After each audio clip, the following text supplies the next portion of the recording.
मंगलम भगवान विष्णु मंगलम गरुड़ध्वज मंगलम पुंडरीकाक्ष मंगलाय तनो हरि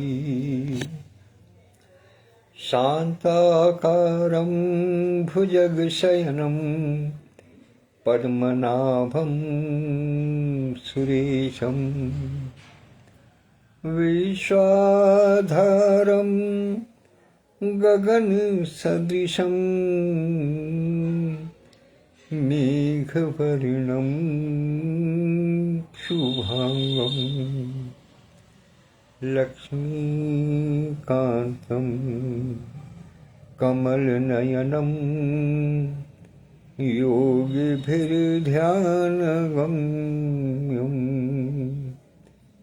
वन्दे विष्णुं भवभयहरं सर्वलोकैकनाथम्।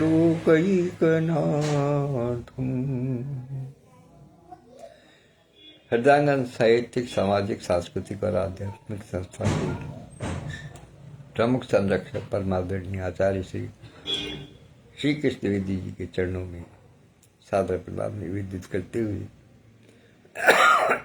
उनसे आज्ञा प्रदान कर, उनसे अनुमति लेते हुए अभिवादन की श्रृंखला में स्मरण कर रहा हूँ संस्था के संस्थापक और राष्ट्रीय महासचिव आदरणीय श्री विधुभूषण त्रिवेदी विधु जी को, संस्था के राष्ट्रीय अध्यक्ष डॉक्टर विद्युत प्रभा चतुर्वेदी मंचुदी जी को, हृदयाङ्गन गीतिका नामक पठर को मुफ्त रूप प्रदान करने वाले आदरणीय श्री हरिवाणी जी को, संरक्षक मंडल के सभी सदस्यों को, समिति के तमाम पदाधिकारियों को और हृदयाङ्गन परिवार के छोटे बड़े सभी सदस्यों को यथा योग्य अभिवादन प्रस्तुत करता हूँ। और इस समय प्रथम रूप से उपस्थित होने के लिए आदरणीय बहन इंदु अग्रवाल जी, डॉक्टर कनकलता गौड़ जी और बिजनौर से अंकित जी का स्वागत करता हूँ, आभार व्यक्त करता हूँ समय से उपस्थित होने के लिए। तो आइए प्रारंभ करते हैं उस बिंदु पर जहाँ से कल हमने विराम पाया था। कल एक सोठा पढ़ा था हमने, वहां से वहीं से प्रारंभ करते हैं। नाचहि गावहि गीत परम तरंगी भूत सब, देखत अति विपरीत बोलहि वचन विचित्र विधि। कि भूत प्रेत नाचते हैं, गाते हैं, वे सब बड़े मनमौजी हैं, देखने में तो बहुत बेढंगे जान पड़ते हैं और बड़े ही विचित्र ढंग से बोलते हैं, उनकी बोली भी बड़ी विचित्र है। तो जस दूल्ह तस बनी बराता,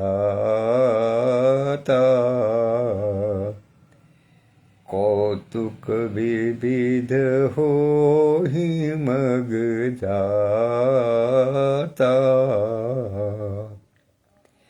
यहाँ हिमाचल रचेऊ विताना, अति विचित्र नहीं जाई बखाना। तो कहते हैं कि जैसा दूल्हा, अर्थात भाव ये है कि जिस प्रकार का श्रृंगार दूल्हे राजा का है, शिव जी का श्रृंगार जिस प्रकार का है, उसी प्रकार की उनकी बारात। अब इसको बारात तो नहीं कह सकते, क्योंकि बारात में तो देवता भी थे, ब्रह्मा जी भी थे, विष्णु जी भी थे, सारे देवगण थे, अपने अपने समाज के साथ, अपने अपने वाहनों के साथ में सुंदर सुंदर रूप धरे हुए आए थे, सुंदर वस्त्र अलंकार धारण किए हुए आए थे। लेकिन चूंकि सब अपने अपने समाज के साथ में थे, तो दूल्हे महाराज शिव जी जो हैं वो अपने समाज के साथ में थे। भूत थे, पिशाच थे, किन्नर थे, यक्ष थे और अनेकों प्रकार के। किसी किसी के पास सिर थे तो नहीं थे तो कई थी, और किसी के पास सिर नहीं थे, किसी के पास नेत्र नहीं थे, किसी के पास नेत्र थे तो बहुत सारे थे। कहने का मतलब ये सब ढंग बेढंगे, जैसे जैसे उनको गण मिले वैसे ही सबको बुला लाए। भृंगी जो है वो सबको बुला लाए। तो जस दूल्हा तस बनी बाराता, जैसा दूल्हे का रूप वैसे ही उसके चारों ओर की बारात। और कौतुक विविध होई मग जाता, और रास्ते में भांति भांति के तमाशे, खेल तमाशे करते हुए चले आते हैं। क्योंकि उनकी तो स्थिति यह है कि लोग बाग उनको, उनके विचित्र वेश को, उनके विचित्र रूप को देख करके ही हंसते हैं, और फिर जब वो कोई कर्तव्य करते हैं तो और अलग ही उसका आनंद होता है। आदरणीय संस्थापक महोदय श्री विधुभूषण जी उपस्थित हो गए हैं, उनकी उपस्थिति को सादर प्रणाम कर देता हूँ। और यही आपको एक सूचना दे देता हूँ इस विषय को बीच में रोक करके कि मैंने आपको व्हाट्सएप पटल पर कुछ संदेश भेजे हैं, उनको देख लीजिएगा लाइव के बाद में, अभी यहाँ आनंद लीजिएगा। तो जैसा दूल्हा वैसी बारात। लेकिन उधर हिमाचल ने अपने स्थान पर पूरी सुंदर व्यवस्था की हुई है। सुंदर जो है, उन्होंने इतने विचित्र जन्माशा तैयार किया है, इतना विचित्र उन्होंने स्थान तैयार किया है बारात के लिए कि उसके विषय में जो है वो उसकी शोभा नहीं कही जा सकती, उसकी शोभा नहीं कही जा सकती। तो आइए अब थोड़ा सा आगे बढ़ते हैं, विषय में थोड़ी शीतलता लाने के लिए आगे आते हैं कि नगर निकट बरात सुनी आई, पुरखरु भरु शोभा अधिकाई, करी बनाव सजीवान नाना, चले लेन सादर अगवाना। जैसे ही नगर के लोगों ने इस बात को जाना कि बारात जो है वो निकट आ गई है, तो सारे नगर के जो गणमान्य व्यक्ति थे, नगर में एक प्रकार से चहल पहल हो गई, हलचल सी मच गई कि बस बारात आ गई, बारात आ गई। और बारात का तो देखने का शौक एक अपने आप में अलग ही होता है। और फिर जब ये हो कि जिन लोगों को ये जिम्मेदारी होती है कि भाई चलो अगवानी करनी है, तो अगवानी करने के लिए भी बहुत से लोग चल देते हैं, बच्चे भी, बूढ़े भी, बड़े भी, सभी लोग जाते हैं। तो वो सब लोग जो है अगवानी करने के लिए गए। अब यहाँ देखिएगा, आनंद लीजिएगा इस पल का, इस दृश्य का कि बारात आई है। और बारात में सबसे पहले कौन कौन पहुंचे हैं? सबसे पहले विष्णु भगवान अपने वाहन पर अपने समाज के साथ पहुंचे हैं, सुंदर वस्त्र अलंकार पहने हुए, सुंदर शरीर, शांताकारं भुजगशयनं पद्मनाभं सुरेशं, विश्वाधारं गगन सदृशं मेघवर्णं शुभांगं। इतना सुंदर रूप कि उसको देखते ही बनती है। और वो अपने समाज के साथ में, फिर उसके बाद में ब्रह्मा जी आए, फिर उसके बाद में अन्य देवगण। कहने का मतलब ये है कि सब पहले जितने अपने अपने वाहनों से जो जल्दी जल्दी आ सकते थे वो सब लोग आ गए। अब उसके पीछे सोच क्या थी? सोच भी बताता हूँ। सोच उसके पीछे ये थी कि हम सब लोग अपने समाज के साथ में पहले वहां पहुंचे, तो हमें हो सकता है हमारी अगवानी हो जाए। अगर किसी कारण से शंकर भगवान अपने दल के साथ में पहले पहुंच गए तो लोग बाग इनको देखते के साथ ही भाग जाएंगे, फिर हमारी अगवानी करने वाला भी वहां कोई नहीं बचेगा। इसलिए सब लोग कौतूहल वर्ष पहले पहले आ गए। तो करी बनाव सजी बाहने नाना, और चले लेन सादर अगवाना। वहां के जितने लोग थे वो सब लोग जो है उनको लेने के लिए गए, अगवानी करने के लिए पहुंचते हैं। तो ही हर से सुर से निहारी, और हरि ही देखे अति सुख, अति सुख अति भय सुखारी। भगवान विष्णु को देख करके बहुत सुख प्राप्त किया। नाना प्रकार के वाहनों से जो है वो आए, और ही हर से सुर से निहारी। देवताओं की जो सेना थी या देवताओं का जो समाज था उसको देख करके सब लोग बहुत प्रसन्न हुए, और विष्णु भगवान को देख करके तो कहना ही क्या है। और लेकिन शिव समाज जब देखन लागे, बिडारी चले दाहन सब भागे। आदरणीय विद्युत प्रभा दीदी भी उपस्थित हो गई है, सादर प्रणाम करता हूं। आज जी समीक्षक थी विलासा छंद महालय की कार्यशाला में, उसके लिए भी इनको बहुत बहुत बधाई देता हूं। तो भगवान विष्णु की अर्थात देवताओं की सेना को, देवताओं के समाज को देख करके जहां सब प्रसन्न हुए थे, तो शिव समाज जब देखने लागे, इतने में ही शिव जी भी अपने समाज के साथ में वहां पहुंच गए, और शिव जी के समाज को देख करके वहां सब डर गए। बिडारी चले वाहन सब भागे। जो अपने अपने वाहन लेकर के आए थे नाना प्रकार की अगवानी करने के लिए, वो अपने वाहन छोड़ छोड़ करके भाग गए, डर करके भाग गए। उन सबको छोड़ करके, डर करके सब भाग चले। यहां तक कि जो वाहन थे वो भी भाग चले। आदमियों की तो बात छोड़िए, वाहन तक भाग चले। लेकिन धर धीरज तह रहे सयानी, बालक सब तेज, बालक सब ले जीव परानी। गए भवन पूछहि पितु माता, कहीं वचन भय कंपित गाता। आदरणीय बहन संगीता अलावत जी भी उपस्थित है, उनकी उपस्थिति को भी सादर प्रणाम करता हूं। तो धर धीरज कतह रहे सयाने। कुछ जो अति बुजुर्ग लोग थे वो धैर्य धारण करके वहां रुके।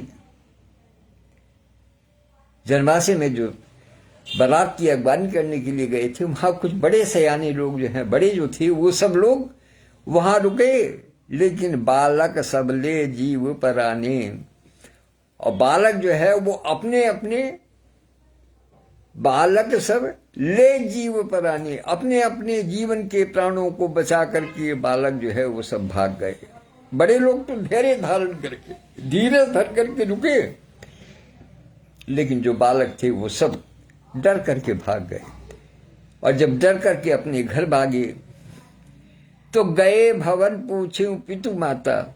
उनके माता पिता बच्चों से पूछते हैं, जैसे कहते हैं ना, जब बारात देख करके आते हैं तो पूछते हैं, कहो भाई बारात कैसी लगी, अच्छा लगा, दूल्हा देखा नहीं देखा, कैसा लगा, क्या हुआ, कौन कौन आया है बारात में। ये सब एक सामाजिक से प्रश्न है, साधारण से प्रश्न है, जो अक्सर जो घर में रह जाते हैं, जो बारात तक नहीं पहुंच पाते, वो उनका एक परिदृश्य बनता है, वो सब लोग पूछते हैं आकर के। तो इसी तरीके से माता पिता उन बच्चों से आकर के पूछ रहे हैं, उससे पूछते हैं कि कहो भाई बारात कैसी लगी। तो कहें बचन भय कंपित गाता। वे भय से कांपते हुए वो कुछ वचन कहते हैं। क्या कहते हैं वो सुनिए। कहिए काह कही जाई न बाता, जम कर धार की धो बरियाता बरु बोराह बसहसवारा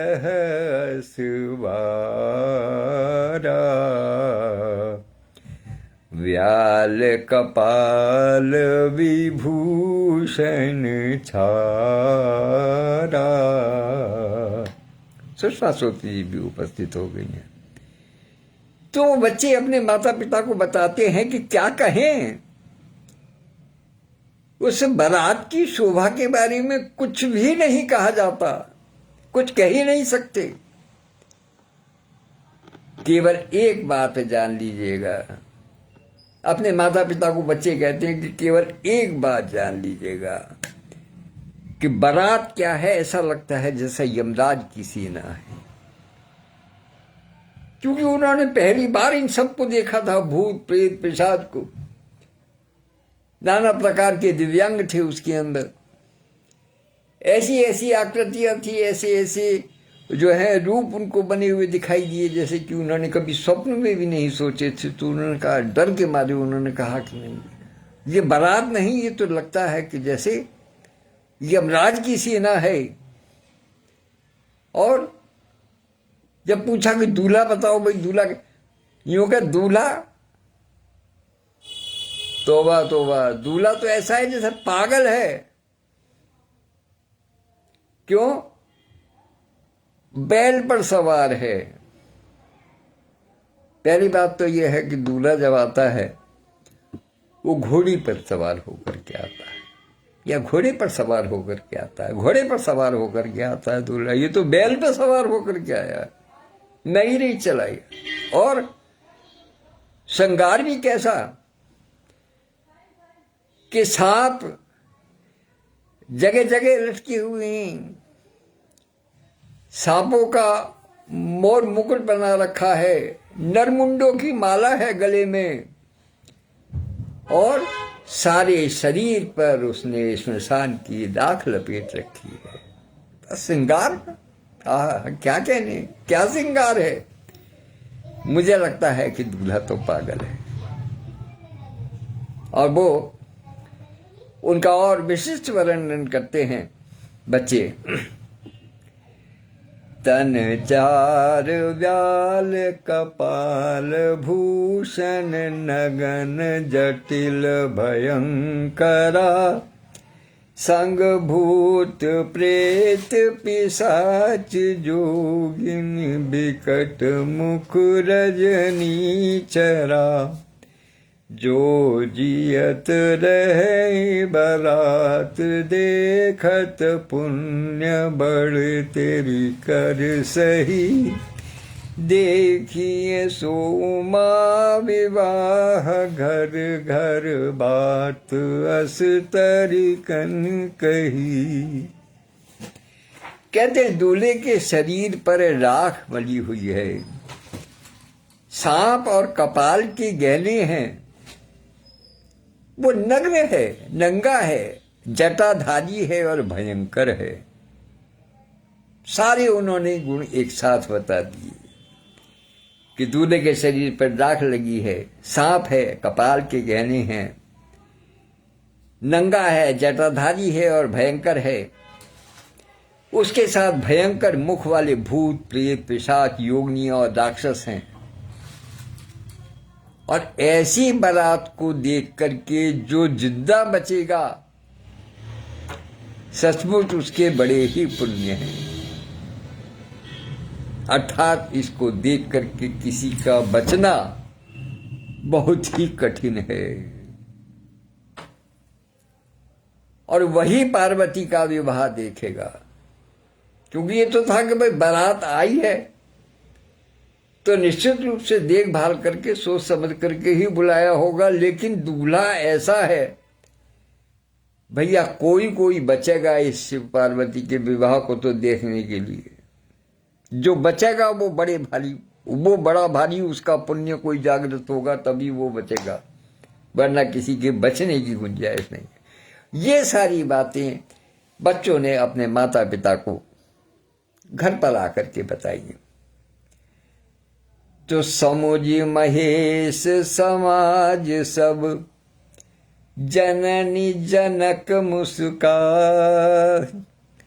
बाल बुझाए विविध विधि, निडर हो डरुना।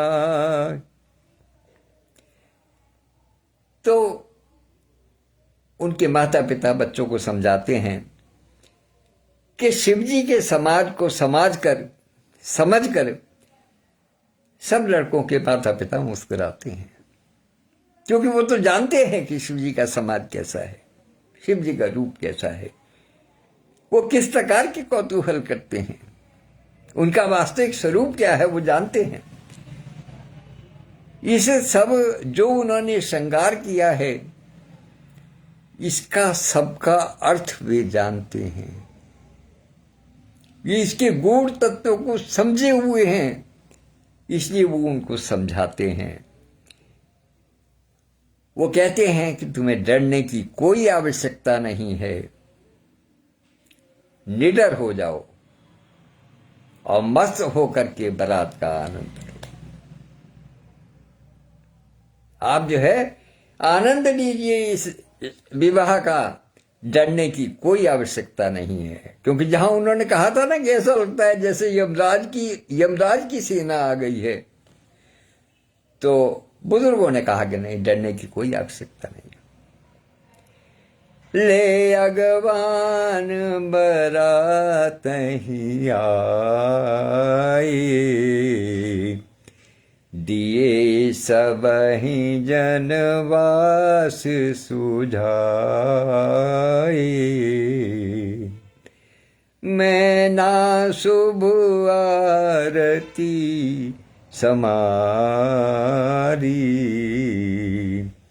संग सुमंगल गावहि नारी। आदरणीय सरोज त्रिवेदी भाभी जी उपस्थित हो गई हैं, सादर प्रणाम करता हूँ। लक्ष्मी नारायण दोनों उपस्थित हैं, भाई विधु जी भी उपस्थित हैं, सरोज भाभी जी भी उपस्थित हैं। युगल सरकार को सादर प्रणाम निवेदित करता हूँ। जो बुजुर्ग थे, वो जो समझदार थे, या कहना चाहिए जो जिम्मेदार लोग थे, वो बारात को लेकर के आए। उन्होंने सबको सुंदर जनवासी में ठहरने के लिए स्थान दिए। जनवासा सुंदर बना हुआ था, वहां सबको ठहराने की व्यवस्था की। मैना माता पार्वती जी की जो पत्नी वो थी, मैया थी, मैना नाम था उनका, हिमाचल राज की पत्नी। उन्होंने आरती के लिए बड़ा सुंदर थाल उन्होंने सजाया, और उनके साथ में स्त्रियां बहुत ही सुमंगल गान करती हुई, सुमंगल गीत गाती हुई, मंगल गीत गाती हुई उनके साथ साथ जो है वो आई हैं। तो कंचन थार छोह बर पानी, परिछन चली हरहि हर्षानी, और बिकट बेश रुद्रहि जब देखा, अबलन उर भय विशेखा। उनके सुंदर हाथों में सोने की थाल शोभित हैं।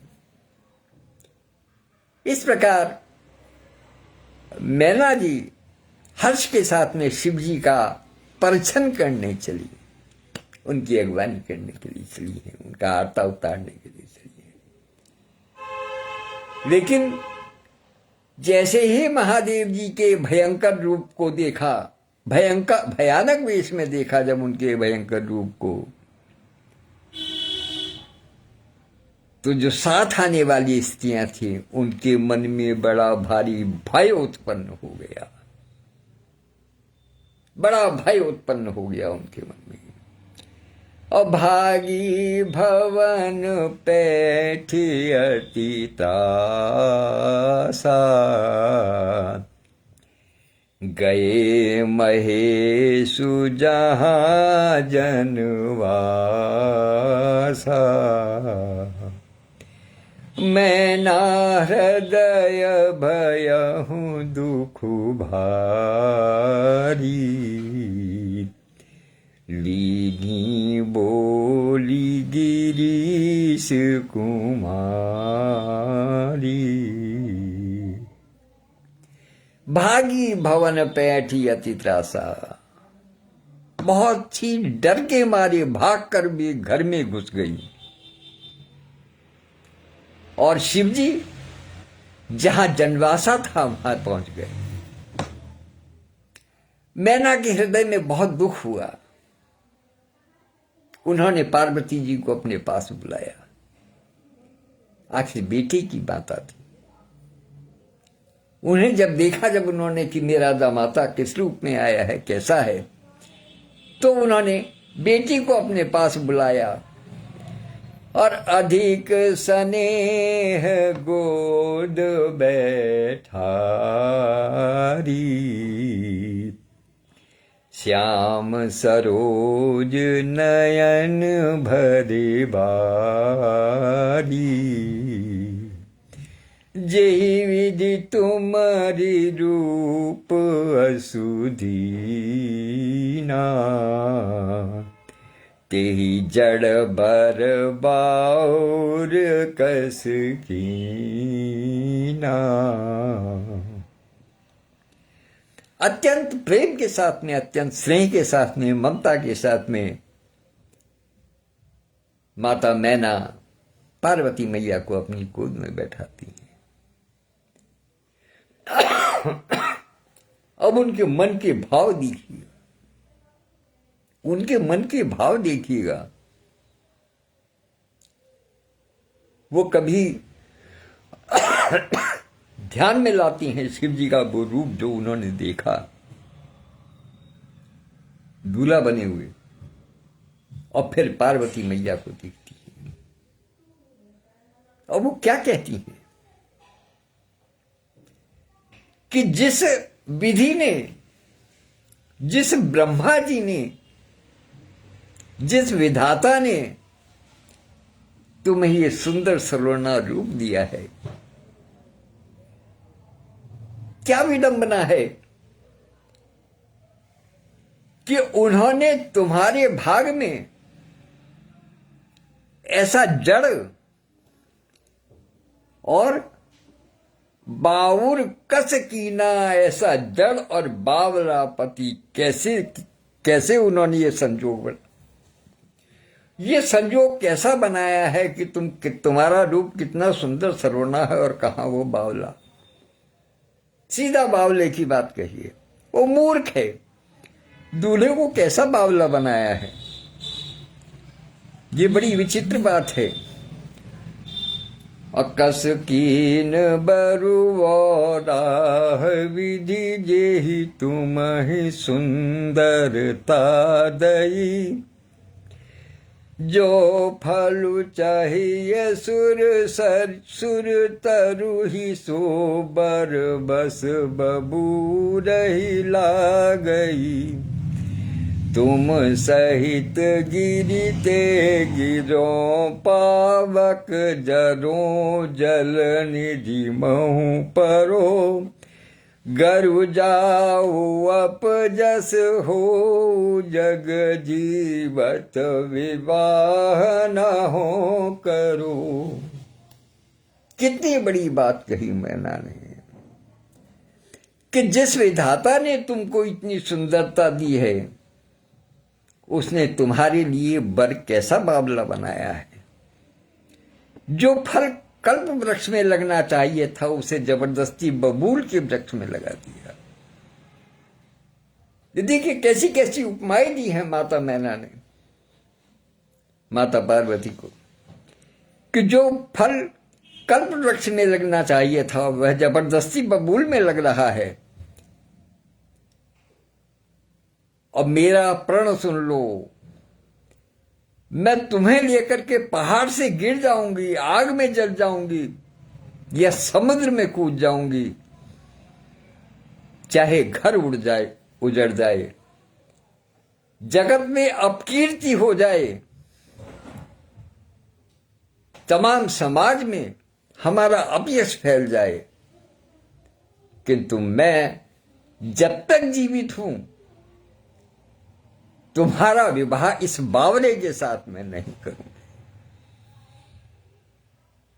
भोलेनाथ की वो देखिएगा, भोलेनाथ का विचार देखिएगा, कैसा विचार, कैसा उन्होंने अपना रूप दिखाया है माता मैना को और हिमाचल राज को, कि सब डरने लगे। माता मैना जो है वो भी पछाड़ खा खा करके गिरने लगी। अब भई बिकल अबला सकल, दुखित देखी गिरनार, कर बिलाप रोदति बदति, सुता स्नेहु संहार। हिमाचल की स्त्री मैना को दुखी देखकर सारी स्त्रियां व्याकुल हो गई। स्त्रियां तो जो साथ में गई थी वो तो थी ही, वो तो व्याकुल थी ही थी, उन्हें तो जानकारी थी, लेकिन बाकी को जानकारी माता मैना ने जो कुछ अपना वर्णन किया वो उससे हुई, तो सब दुखी हो गई। क्या जी? और मैया मैना अपनी कन्या के स्नेह को याद करके विलाप करती, रोती और कहती थी, क्या कहती थी? जब विवाह के संबंध होते हैं तो अक्सर कोई ना कोई बीच में ऐसा व्यक्ति होता है जो दोनों का जानकार होता है, जो उनको मिलाने का काम करता है। आजकल हालांकि उसको बिचौलिया कहा जाता है, लेकिन वास्तव में यह है कि उसका कार्य ये होता है कि वो केवल एक दूसरे से संपर्क करा देते हैं कि भैया देखो उसके यहाँ लड़का है, उसके यहाँ लड़की है, आपस में देख लो, अगर बात बन जाए तो ठीक है। तो अब यहाँ तो सब कुछ नारद जी ने ही बताया था, हाथ देख करके बताया था कि इनके जो है इनको कैसा पति मिलेगा। और नारद जी की बात को सही सिद्ध करने के लिए, नारद जी की बात से के अनुसार मनोविनोद के लिए भोलेनाथ ने ये रूप धारण किया था। ये रूप जो भोलेनाथ ने धारण किया था ये इसीलिए किया था क्योंकि भगवान अपनी बात को गिरा सकते हैं, लेकिन अपने भक्त की बात को नहीं गिरा सकते, उसकी वाणी को नहीं गिरा सकते कभी। इसलिए भोलेनाथ ने ये रूप लिया था। लेकिन यहां मैना क्या कहती हैं? मैना को स्मरण हो आता है, तब वो कहती हैं कि नारद कर मैं काह बिगारा, भवन मोर जिन बसत उजारा, अस उपदेशु महि जिन दीना, बोरे बरहि लागु तप कीना। वो विलाप करते हुए कहती हैं कि मैंने नारद का क्या बिगाड़ा था जिन्होंने मेरा बसता हुआ घर उजाड़ दिया।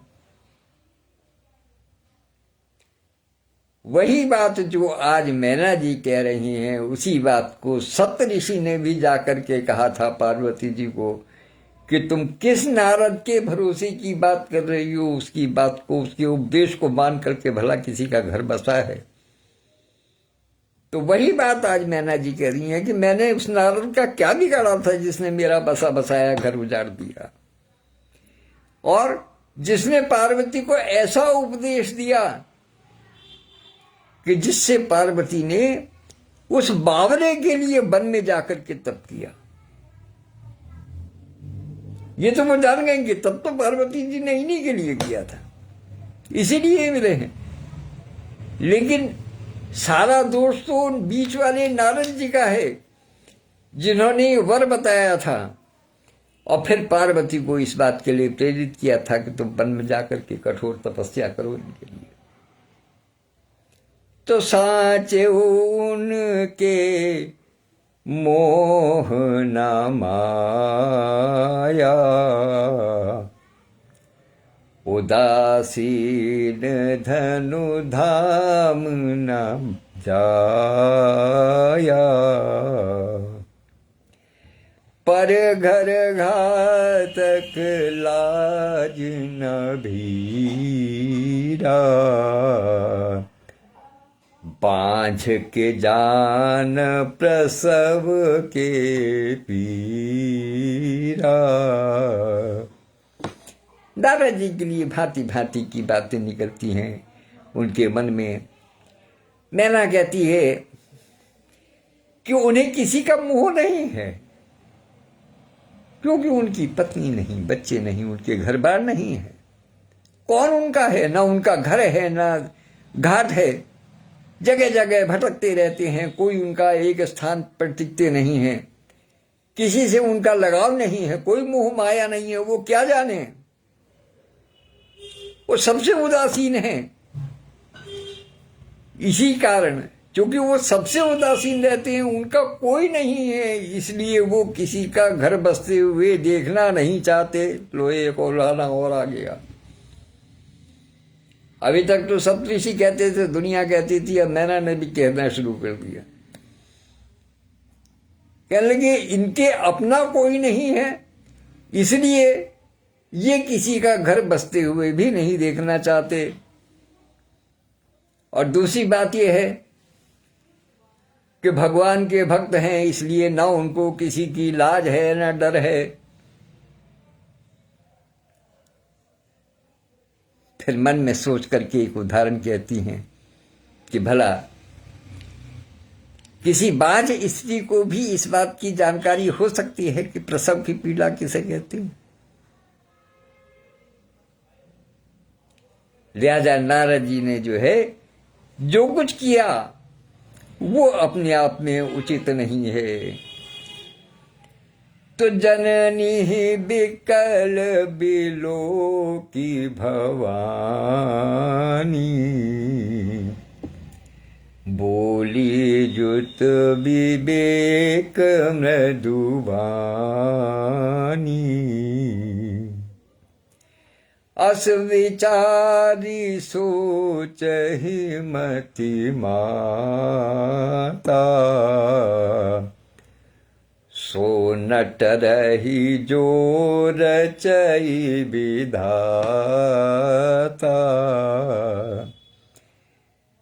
मैना माता को दुखी देख करके पार्वती जी ने कहा, बड़े ही विवेक युक्त वचन से कहा, बड़े ही शांति के साथ धीरज के साथ में माता जी को समझाया। क्या समझाया कि हे माता, जो विधाता ने रच दिया है उसको कोई टाल नहीं सकता, इसलिए तुम किसी भी प्रकार का सोच मत करो। क्योंकि एक इधर पूर्वांचल में एक कहावत कही जाती है, इधर नहीं बल्कि ये एटा मैनपुरी की तरफ एक बात कही जाती है कि कुकर को ब्रजनार छेल, वो पागल को ब्रजनार छेल को कुकुरिया, कि जो एक बावला व्यक्ति होता है उसको तो ब्रजनार अर्थात सुंदर स्त्री मिलती है, और छेल को कुकुरिया, और जो सुंदर होता है उसको कुतिया मिलती है। ये एक इधर कहावत कही जाती है आज के जमाने में कि पागल को ब्रजनार, छेल को कुकुरिया। तो पार्वती जी ने कहा, अपनी माता को समझाया, यो कहा, माता ईश्वर ने जो विधाता ने जो रच दिया है वो बदल नहीं सकता कभी, वो टलता नहीं है, इसे तुम बेकार चिंता कर रही हो। मेरे भाग्य में जो है वही है, और वही नारद जी ने बताया था। इसे चिंता की कोई बात नहीं है, सोच करने का कोई कारण नहीं है कि कर्म लिखा जो बाउर नाहू, तो कत दोष लगाइए काहू। कि यदि मेरे भाग्य में बावरापति ही लिखा है तो किसी को दोष देने से क्या लाभ। तुम जो नारद जी को मुंह भर भर के जो गालियां दे रही हो, उनके लिए जो अपशब्द निकाल रही हो, उससे क्या लाभ। यदि मेरे भाग्य में बावलापति ही लिखा है तो फिर किसी के बताने का या किसी को उसका क्या दोष है, कुछ नहीं है। और तुम सन मिटहि की विधि के अंका, मातु व्यर्थ जनि देहु कलंका।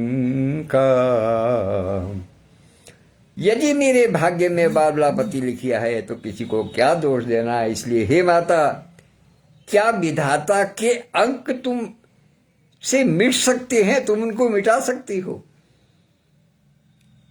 विधाता ने जो अंक मस्तक पर लिख दिए हैं, जो भाल पर लिख दिए हैं, जो हाथों की रेखाओं में अंकित कर दिया है, जो भगवान का अंकन जो है जो उन्होंने लिख दिया है, क्या उसको मिटाया जा सकता है? और यदि तुम उसको नहीं मिटा सकती तो इसका प्रयास भी मत करो मिटाने का, क्योंकि वो मिटने वाला नहीं है, वो मिटनहार नहीं है, वो संभव ही नहीं है कि आप उसको मिटा सकें। इसलिए आप ये प्रयास करके भी अपने माथे पर ये कलंक मत लो।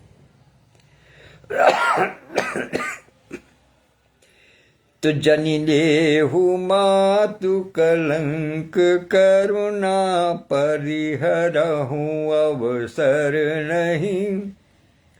दुख सुख जो लिखा लीलार, हमरे जाब जह पाउब तहीं। सुनियो माँ वचन विनीत, कोमल सकल अबला सोचहि। बहुभांति विधि लगाई, दूषण नयन बारी बिलोचहि। पार्वती माता कहती हैं अपनी माता मैना से कि हे माता, कलंक मत लो, रोना छोड़ो। ये अवसर विषाद करने का नहीं है। जो कुछ करना था तुम्हें पहले करना था, या पहले जो कुछ आपने किया वो ठीक है, लेकिन ये अवसर नहीं है। जब घर के दरवाजे पर बारात आ गई है तब तुम उस समय ऐसी बात कर रही हो कि मैं तुम्हें लेकर के अग्नि में कूद जाऊंगी, समुद्र में डूब जाऊंगी, या पहाड़ से छलांग लगा लूंगी तुम्हें गोद में लेकर के। अब इस प्रकार की बात करने का कोई लाभ नहीं है, कोई औचित्य नहीं। वो समय निकल चुका जब तुम्हें ऐसा कुछ सोच लेना था। अब तो मेरे भाग्य में जो भी कुछ सुख दुख लिखा है, मुझे उसको ही पाना है। मैं चाहे यहां भी आई जाऊं या कहीं और भी आई जाऊं, मैं जहां भी कहीं जाऊंगी, मेरे भाग्य में जो सुख दुख लिखा है वो मुझे मिलेगा। इसलिए तुम परेशान मत हो। पार्वती जी के ऐसे विनय भरे कोमल वचन सुनकर सारी स्त्रियां सोच करने लगीं और भांति भांति से विधाता को दोष देकर के आंखों से आंसू बहाने लगे। कहने लगे, देखो कितनी समझदार लली है, कैसी बड़े बड़ों की सी बात करती है। तो तेहि अवसर नारद सहित, अरु ऋषि सप्त समेत। देखिए कौन कौन आए हैं, दोनों ध्रुव आए हैं। अभी तक की कथा में जो दो ध्रुव अलग अलग थे, नारद जी और सप्तऋषि। सप्तऋषि नारद की बुराई करते थे, हर अवसर पर उन्होंने नारद जी की बुराई की। लेकिन इस समय अवसर जान करके दोनों साथ साथ आए, सप्तऋषियों के साथ में नारद जी पधारे हैं। तो तेहि अवसर नारद सहित, अरु ऋषि सप्त समेत। समाचार सुनि तुहिन गिरी, गबुने तुरत निकेत।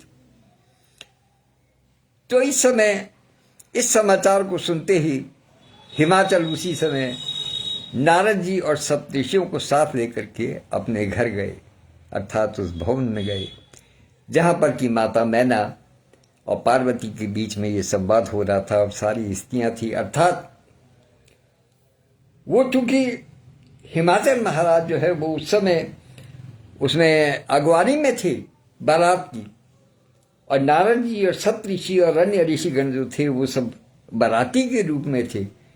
तो जैसे ही उन्हें पता चला कि भाई अंदर इस प्रकार की वार्तालाप हो रही है, तो वो सारे मिलकर के जनान खाने में पहुंचे। उस स्थान पर पहुंचे हैं जहां की माता पार्वती और मैना और अन्य स्त्रियां बैठ करके वार्तालाप कर रही हैं। तो आज प्रसंग यहीं छोड़ते हैं। कल जो शिव जी का विशेष दूल्हा रूप जो उन्होंने विशेष रूप से बनाया था, उसके विषय में कल चर्चा करेंगे। या कहिएगा नारद जी ने जो उनको समझाया है मैना जी को, वो कल हम उस पर चर्चा करेंगे। और उस पर चर्चा रामायण से अंक, रामचरितमानस से अंश कम लेंगे, अतिरिक्त मूल रूप से उसके भाव जो है वो देने का प्रयास करूंगा। तो आप लोग अवश्य पधारिएगा और उसको सुनिएगा कि विश्लेषण किस प्रकार से किया जाता है और किस प्रकार से करना चाहिए भगवान शिव के अमंगलकारी या अति मंगलकारी दूल्हा रूप का। उसका दर्शन कल करेंगे। तो तब तक के लिए आज्ञा दीजिएगा। भगवान भोलेनाथ सब पर कृपा करें, अपने उस दूल्हा के रूप में उस सबको मंगल प्रदान करें। इसी आशा के साथ में आशीर्वाद चाहूँगा और आज्ञा चाहूँगा। कल पुनः भेंट होगी, तब तक के लिए आज्ञा दीजिएगा। हाँ, कल की समय की घोषणा मैं बाद में करूँगा। हो सकता है मुझे कहीं बाहर जाना हो कल के दिन, तो इसलिए समय कल का निश्चित नहीं है, लेकिन समय रहते आपको समय की सूचना अवश्य मिल जाएगी। तब तक के लिए आज्ञा दीजिएगा। नमस्कार, धन्यवाद।